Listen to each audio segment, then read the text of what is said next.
கண்ணியத்துக்குரியவர்களை, இன்று உலகம் முழுக்க கவலையாலும் பிரச்சனையாலும் சோதனைகளாலும் மன விரக்திகளாலும் வாழ்க்கையின் விரக்திகளாலும் மரணத்தை எண்ணி வாழக்கூடிய வாழ்வைத்தான் பலர் வாழக்கூடிய சூழ்நிலையை நாம் பார்க்கிறோம்.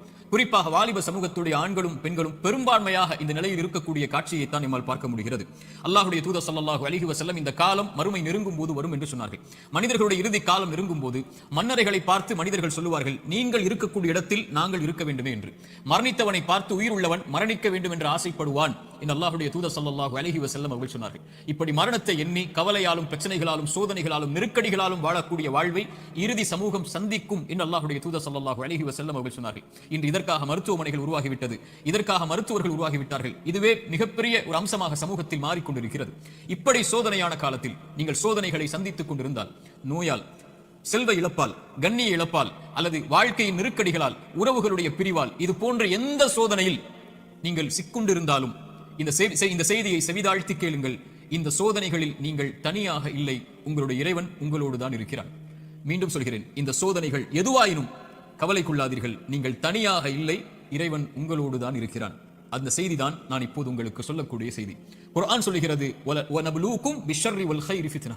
அல்லாஹ் நலவிலும் தீயதிலும் சோதனைகளை கொடுப்பான். இறைவனை பொறுத்தவரை நலவை இறைவன் கொடுப்பதும் ஒரு தீயதை உங்களை அணுக வைப்பதும் இரண்டும் இறைவனை பொறுத்தவரை சோதனைதான். உலகத்தை படைத்து மனிதர்களை இந்த உலகத்திலே அனுப்பும் போதே இறைவன் கூறிவிடுகிறான், வலனப்லுவன்னக்கும், நிச்சயமாக திட்டமாக நான் உங்களை சோதித்தே தீருவேன். பசியை கொண்டு சோதிப்பேன், பயத்தை கொண்டு சோதிப்பேன், செல்வ இழப்புகளை கொண்டு சோதிப்பேன், தொழிலின் நஷ்டத்தை கொண்டு சோதிப்பேன், உயிரிழப்புகளை கொண்டு உங்களை நான் சோதிப்பேன் என்று இறைவன் சோதித்தே தீருவான் என்று கூறிதான் மனித இனத்தை இந்த பூமியிலேயே அனுப்பி இருக்கிறான். இந்த பூமியிலேயே சோதனைகளில் இருந்து நீங்கி ஒரு சமூகம் வாழ வேண்டும் என்றால் அவர்கள் யாராக இருப்பார்கள் தெரியுமா? நபிமார்கள், இறை தூதர்கள். ஆனால் அந்த இறை தூதர்கள் தான் இந்த பூமியிலேயே அதிகம் சோதிக்கப்பட்டவர்கள். சோதனை எனக்கும் உங்களுக்கு மட்டும் இறைவனால் கொடுக்கப்படுவதல்ல, நபிமார்கள் தான் இந்த உலகத்திலே சோதனை கொடுப்பதற்கு முதலாவதாக இறைவனால் தேர்ந்தெடுக்கப்படுபவர்கள்.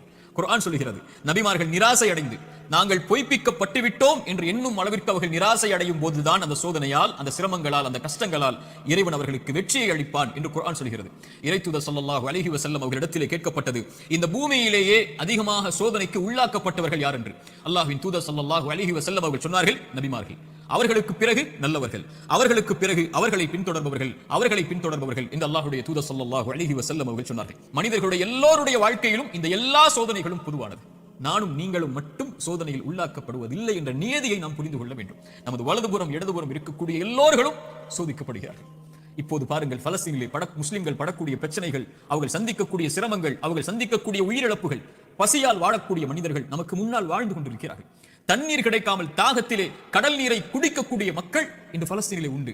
பசியால் புல்லை, விலங்கினங்களுடைய கழிவை சாப்பிடக்கூடிய மக்களாக இன்று பலஸ்தீன் மக்கள் பசியால் தாகத்தால் வாடுகிறார்கள். மனைவி இல்லை, குழந்தைகள் இல்லை, கணவன் இல்லை, உறவுகள் இல்லை. ஒரு கடைக்கு சென்று திரும்பி வந்த பெண்ணுக்கு குடும்பம் முழுக்க மண்ணில் புதைந்திருக்கிறது. அவர்களுக்கு உணவுக்கு வாய்ப்பில்லை, தண்ணீருக்கு வாய்ப்பில்லை, ஒதுங்குமிடத்திற்கு வாய்ப்பில்லை, பாதுகாப்பிற்கு வாய்ப்பில்லை. அவர்கள் தொழுவதற்கு மஸ்ஜிதுகள் இல்லை பலஸ்தீனில். இந்த சோதனைகளுக்கு முன்னால் எல்லாம் என்னையும் உங்களையும் நிறுத்தி பாருங்கள், நம் சோதனைகள் எல்லாம் ஏமாத்திரும். என்ன அளவு சோதனைகளை சந்திக்கிறோம். இப்படி மனித இனத்தில் அல்லாஹ் அவன் நாடியவர்களை, அவன் நாடிய அளவு சோதனைகளை கொடுத்து நெருக்கிக் கொண்டே இருப்பான். இந்த சோதனையில் இருக்கக்கூடிய எனக்கும் உங்களுக்கும் குர்ஆனும் சுன்னாவும் சொல்லக்கூடிய மருந்துகள் என்ன தெரியுமா? முதலாவது மருந்து எடுத்துக்கொள்வோம், அல் ஈமானு பில் கதரி கைரிஹி வ ஷர்ரிஹி. நன்மையாயினும் தீயதாயினும் எதுவாயினும் என் இறைவனின் புறத்திலிருந்து தான் என்னை வந்தடைகிறது. அவன் இந்த சோதனை வருவதற்கு முன்னதாகவே அந்த விதியை நிர்ணயித்திருக்கிறான், அதை அறிந்திருக்கிறான். அந்த சோதனை எனக்கு வருகிறது, இதன் மூலமாக இறைவன் என்னை சுத்தப்படுத்த, என் அந்தஸ்தை உயர்த்த நாடுகிறான், அல்லது என்னை நான் செய்யும் பாவங்களால் தண்டிக்க நாடுகிறான். இதை பின்னால் விளக்குகிறேன். ஆனால் ஒரு முஃமின் சோதனைகள் வரும்போது அவனுடைய உள்ளத்தில் பதிய வைக்க வேண்டிய முதல் அம்சம், இதை என் இறைவன் அறிந்திருக்கிறான். வமா தஸ்குது மின் வரகத்தின் இல்லா யஅலமுஹா. இந்த உலகத்தில் இருந்து ஒரு மரம், அந்த மரத்தில் இருந்து ஒரு இலை கீழே விழ முடியாது, என் இறைவனுடைய நாட்டம் இல்லாமல், கல்வி இல்லாமல். இதை அறிந்த இறைவன் என் சோதனையை அறியாமல் இருப்பானா? எனக்கு வரக்கூடிய நோயை, செல்வ இழப்பை, கஷ்டங்களை, சிரமங்களை, பிரிவை என் இறைவன் அறியாமல் இருப்பானா? அல்லது நாம் இந்த உலகத்திலே பார்க்கக்கூடிய எல்லா சோதனைகளையும், பலஸ்தீனில் என்னுடைய சமூகம் படக்கூடிய சிரமங்களை, கஷ்டங்களை, சோதனைகளை, அந்த ரத்தங்களை, அந்த உயிரிழப்புகளை, அந்த பிரிவுகளை, அந்த ஓலங்களை இறைவன் அறியாமல் இருப்பானா? இறைவன் அனைத்தையும் அறிந்திருக்கிறான். ஆனால் அவனுக்கென்று ஒரு நியதி இருக்கிறது, அவனுக்கென்று ஒரு வழிமுறை இருக்கிறது. இந்த சமூகத்தை தூய்மைப்படுத்துவதற்கும், இந்த சமூகத்திற்கு அவன் பாவங்களின் காரணமாக தண்டனைகளை கொடுப்பதற்கும். அல் ஈமானு பில் கதரி வல் கைரிஹி வ ஷர்ரிஹி. நன்மை தீமை அனைத்தும் இறைவனின் புறத்திலிருந்து வருகிறது, அவன் நாடியதால் தான் இது என்னை வந்தடைந்திருக்கிறது என்பதை முதலில் ஒரு முஃமின் ஏற்றுக்கொள்ள வேண்டும். இரண்டாவது மருந்து, இறை நினைவை உள்ளத்திலே கொண்டு வர வேண்டும். இறைவனை உள்ளம் நினைக்க தயாராக வேண்டும்.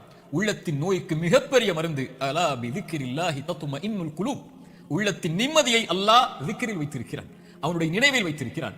ரப்பை ஒருவன் சோதனையில் நினைத்தால் ஃபத்குருனி ஃபத்குரூனி அத்குருக்கும், ஃபத்குரூனி அத்குருக்கும், என்னை நினையுங்கள்.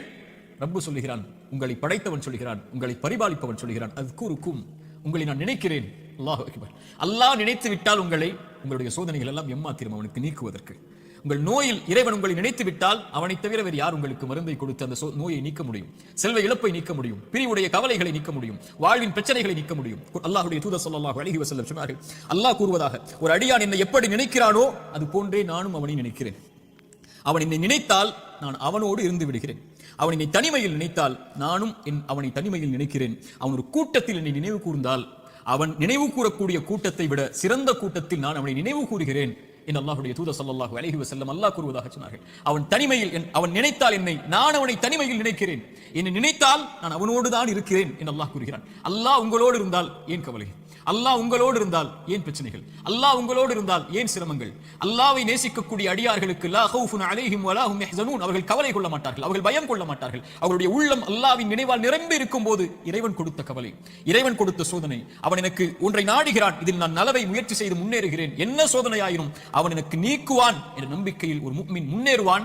ஒரு பாவி இறைவனை குறை கூறி பின்னால் வந்து விடுவான், இறைவனை மறந்து பின்னால் சென்று விடுவான். இறைவனை ஏசி அல்லது சபித்து நீ எல்லாம் இறைவனா என்று சோதனையில் அவனை தூற்றி விட்டு பின்னால் வந்து விடுவான். ஒரு முஃமின் அவனை அதிகம் நினைவு கூறுவதற்கு தயாராகுவான்.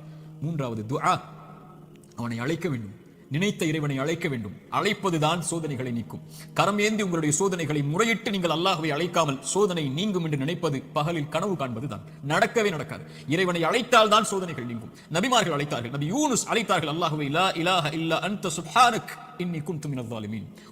உறவுகளை விட்டு நீங்கி, உலகத்தை விட்டு நீங்கி, செய்த ஒரு சிறிய தவறால் மீன் வயிற்றில் அகப்பட்டு இருளில் கிடக்கக்கூடிய ஒரு நபி, அவர்களுக்கு தெரியும் இந்த இருளில் இருந்து யாரும் என்னை நீக்க முடியாது, என்னை விளக்கி கொண்டு வர முடியாது, மீன் வயிற்றுடைய இருள் சூழ்ந்திருக்கிறது, உங்களுடைய வாழ்க்கையும் இருளால் சூழப்பட்டிருந்தால். அல்லாஹ்வுடைய தூதர் சொன்னார்கள், யூனுஸ் அழைத்த அந்த பிரார்த்தனையை நீங்களும் அழையுங்கள், அல்லாஹ் உங்களையும் அந்த பிரச்சனையில் இருந்து நீக்குவான்.